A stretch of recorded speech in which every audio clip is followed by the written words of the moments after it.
Del 28 de julio de 1914 al 11 de noviembre de 1918 se desata uno de los acontecimientos más importantes en la historia de la humanidad, la Primera Guerra Mundial. Pero ¿cuáles son las causas de este gran conflicto? Remontémonos a principios del siglo XX, donde la civilización europea gozaba con los avances de la revolución industrial, que trajo mayor tecnología y por ende una mejor productividad. Para aquel entonces existían dos grandes potencias, Rusia y Reino Unido, pero había otras pequeñas y jóvenes naciones que estaban surgiendo, como Alemania. Pero la calma se rompe en el atentado de Sarajevo, donde asesinan al archiduque de Francisco Fernando el 28 de julio de 1914 a manos de los nacionalistas serbios, debido a un rencor que sentían cuando en 1908, cuando el Imperio Austrohúngaro se queda con los territorios de Bosnia. Los serbios lo reclamaban de ellos, pero el atentado de Sarajevo resulta como la excusa perfecta para que otros países empiecen una guerra mundial con fines imperialistas y económicos. En la primera parte de la guerra, Europa se divide en dos: por un lado Alemania y el Imperio Austrohúngaro, por otro lado Rusia, Francia e Inglaterra.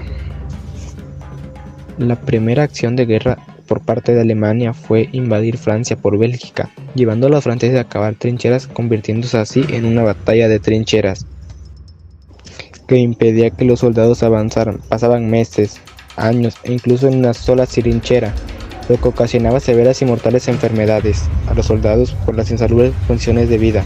Paradójicamente a esto, morían más personas por las enfermedades que por la misma guerra. No obstante, mientras transcurría la guerra, había otras crisis.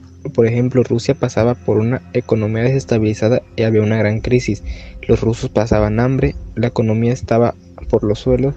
Esto ocasionó que los rusos llevaran a cabo la Revolución Rusa, llevando así el derrocamiento del imperio y creando una economía socialista y libre.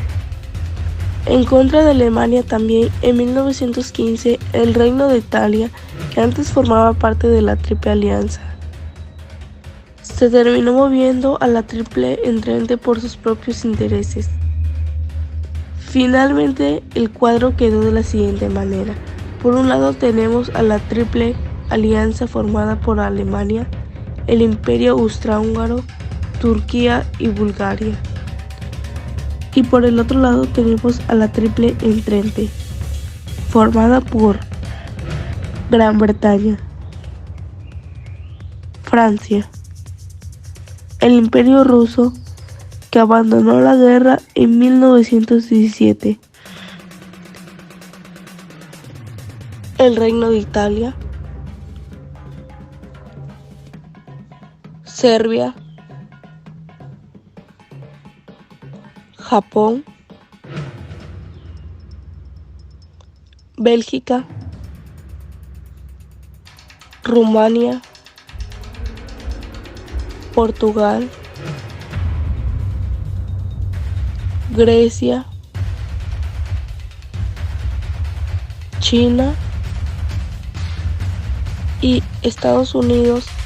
En definitiva, Alemania tendría más enemigos, que para el año 1908 tuvo que rendirse a la falta de recursos y aceptar todos los castigos por parte de la Triple Entente, los cuales se redactaron en el famoso Tratado de Versalles. Pero esta paz no sería definitiva, sería una paz armada.